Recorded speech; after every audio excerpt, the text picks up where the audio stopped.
stairs. It's a really fun hike. We have plenty of food. Please take some home. And we're so excited to have you here. Please enjoy.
On the 64th of February, the body woke up later than on previous mornings. The body got out of bed, made coffee, took a sip, and not feeling the taste, put the mug on the table. Then the body went to the bathroom, looked at itself in the mirror, saw nothing, and turned on the tap. The sound of the water had no effect, so the body didn't even try to take a shower. The body went outside. The body heard the birds singing, saw a cherry tree, or maybe it was a sweet cherry which intended to bloom. Noticed how a squirrel jumped overhead, paid attention to how the ducks were loudly quarreling on the lake nearby. The body did not react in any way and returned home. No, not home, just to the house. The body has been living in this house for a month, or maybe a year. The body has lost all its settings, and it is difficult for it to keep track of the days, but it performs its main functions. It takes care of 3 children whom it carried for 9 months under its heart, and then released into this world. The body feeds children 3 times a day, sometimes 1 or 2. That's all. No, not all. The body works a lot too. The body can work online, and its help is now needed by other bodies. Helping others saves the body from rusting. Once upon a time, when my body and I made one whole, I decided to become a translator. Thanks to years of practice, my body can now translate documents for other bodies, meaning people fleeing war without my intervention. The body can work autonomously. I'm trying to recall the moment when my body gave up on me. When did it throw me out like a rabid, plague-stricken dog? Was it on the first day of war, when bombs were exploding all over Ukraine? Maybe at that very moment, when my confused son came into the bedroom in the morning and announced that there would be no lessons at school because the war had started. I know for a fact that when my body tried to take the children out of the city, I was no longer in it. At that moment, I was next to my late great-grandmother, who ritually stroked the red bedspread on our old sofa with her wrinkled hand and told me how she had hidden small children from the bombings in freshly dug graves in the cemetery in Smerenka, covering them with pillows and blankets because who would drop bombs on the cemetery? I used to listen to her stories about the war in silence, but now I was asking her for advice. Grandma, What should I do? How do I protect children from war? She was the kindest person I knew in this life. How did she manage? How did she manage not to hate humanity after her father had disappeared and she had been thrown out of her home somewhere in Bielazerta by the soldiers of the newly formed Soviet army stationed there? After the World War had driven tanks through her young years, had sent all her brothers and her husband to the grave, after losing her little son because there was no way to treat him. I can't count how many times she had lost her home in order to create it again and again in a new place. Grandma, how did you manage to get through this and not lose faith and humanity? I'm losing it.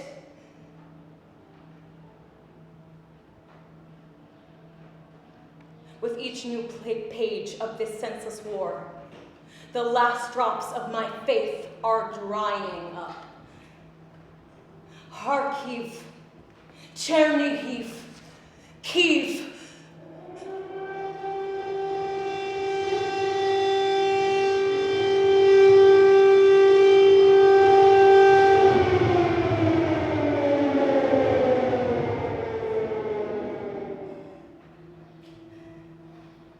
The body's tear-producing function is broken. There was not a single tear shed by it throughout the war. Sometimes the eyes were covered with wet chafe, but they dried quickly, probably saving moisture, because the body forgets to drink. The body was not at a loss. It began to relieve pain through the skin.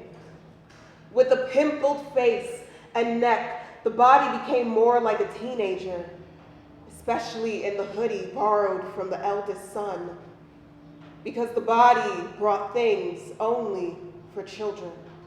The house we live in has become a shelter for refugees. People stop here temporarily to take a breath of air and move on, away from death, hunger, suffering. Most of them do not know where they are going, but they understand where they came from.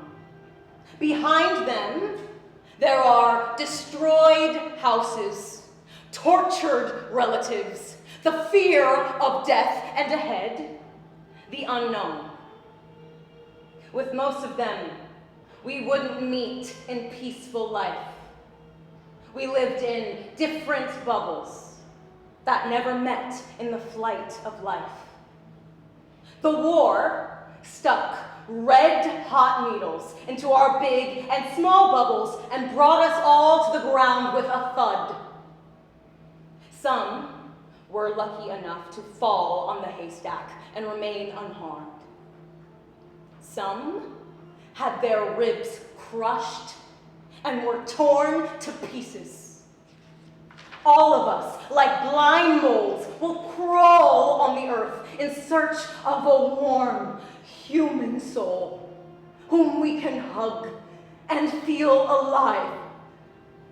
Regardless of who one was in the past, it became entirely irrelevant. Now we are soulmates. The eldest son shaved half his head. He approached the body and stood near it for a long time, hoping that the body would notice the changes and react. The body did not notice and did not react. It was washing the plate. If I had been around, I would have definitely paid attention. Perhaps I would have scolded that the unshaven strands were sticking out. Perhaps I would have praised him for his creativity. But I was far away at that time. In Busha, in Irpin, in Hostomel. I looked at all the atrocities that took place there and screamed in pain and helplessness. The body hugged the youngest daughter, who fell and hit herself hard. The daughter hugged the body tightly and cry.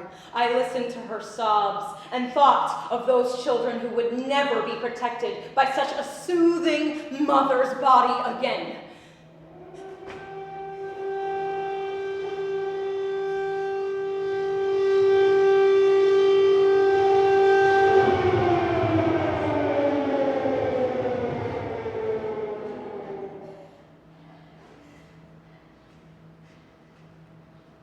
Today, for the first time during the entire war, the body was forced to walk the streets of the city. I had to be close to it, because the body cannot be controlled by automatic settings in a new place. Without me, it would have been under the wheels of some white Jeep in an instant. And then what was the point of saving it from the war? While my body and I walked down the street and looked around, I caught myself thinking that the color white annoyed me. How can you be dressed in white now?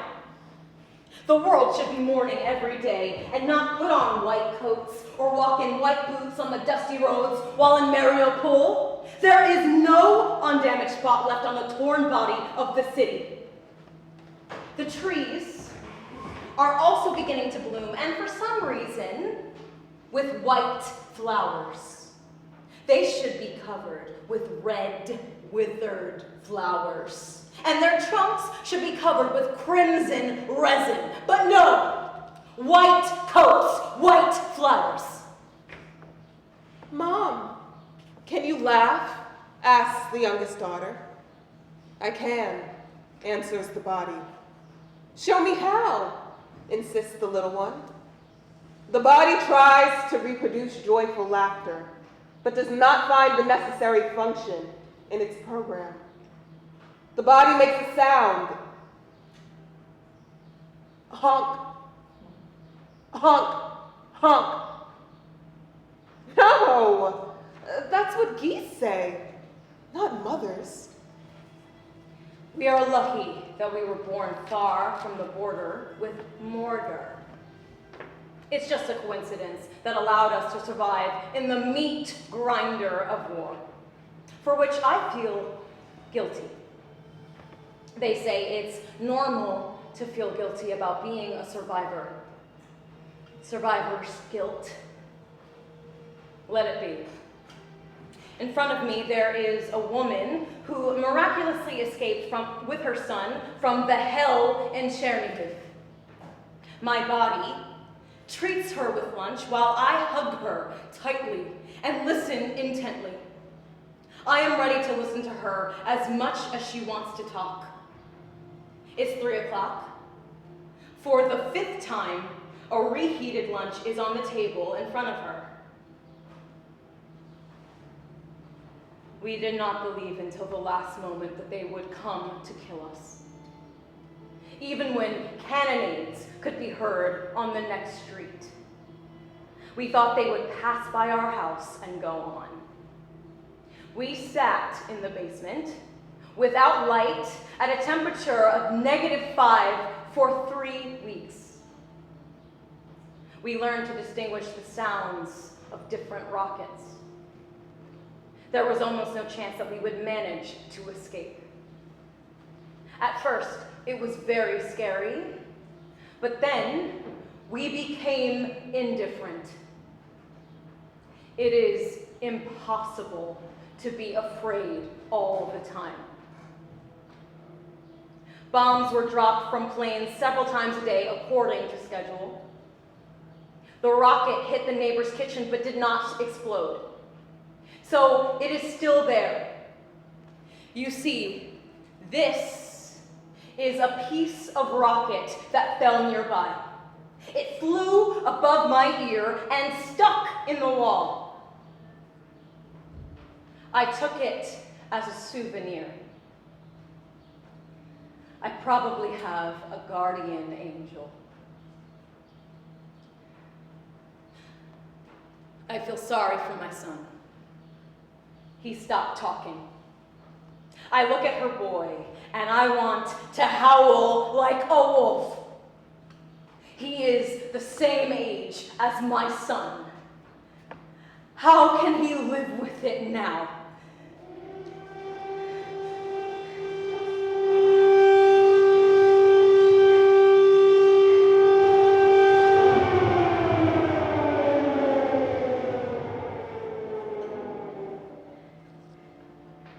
The middle daughter draws a castle.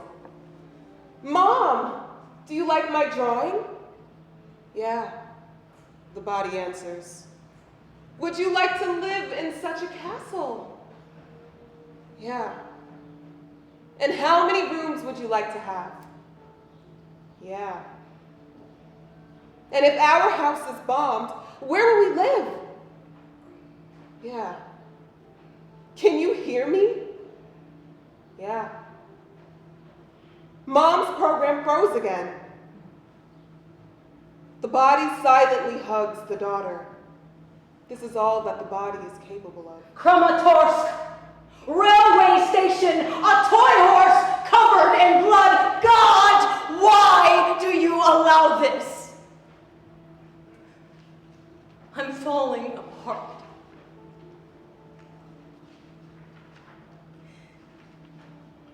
How can parents live through it if they are alive? At this moment, I am afraid to look in the direction of my children. It's good that the body lives its own life, and at this moment, it can hug its daughters, who draw fairy tale castles with yellow and blue flags on the towers.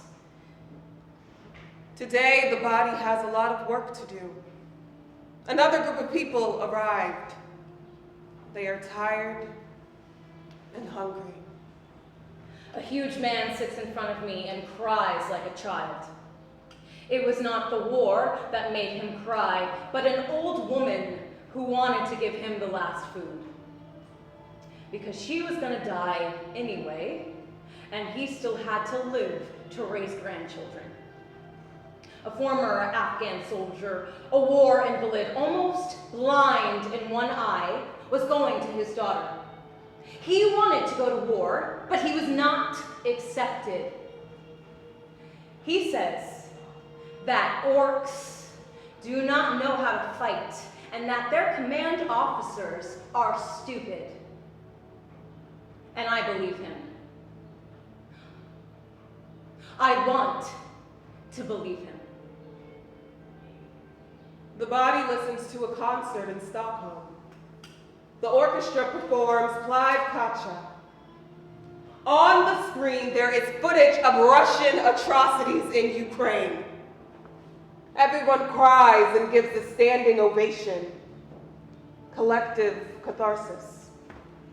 They were relieved and they went home with a sense of complicity in the grief. The body just states the facts.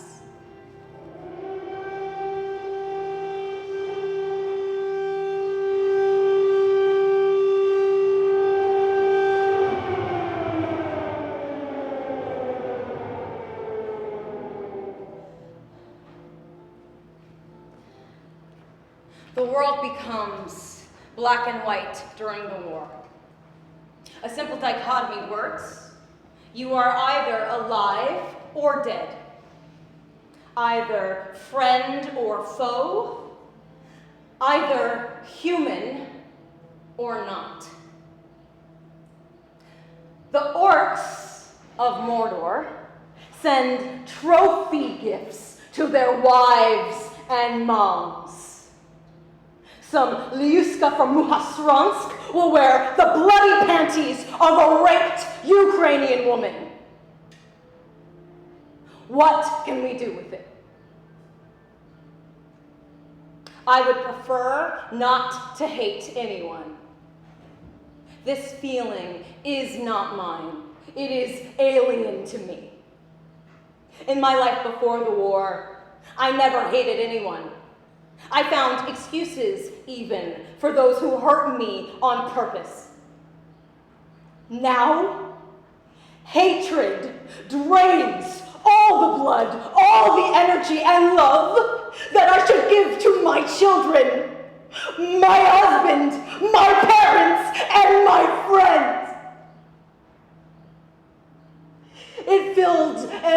every atom of my soul, and, like the invaders of Mordor, expelled everyone who lived there before.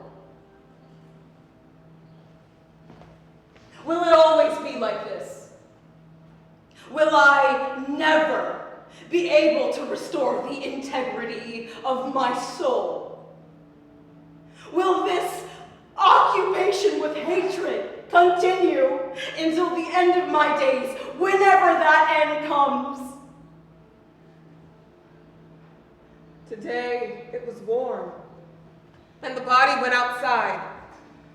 Before the war, the body loved such days. The body always wanted to sit in the forest under a pine tree and write. It thought it was very pleasant. Now the body sits under a huge pine tree. Fingers quickly run across the keyboard. The body does not feel anything, and for some reason, even the rays of the sun do not warm it. Every day, the body listens to many stories from people fleeing the war, but cannot write about them. It can only record what it sees around.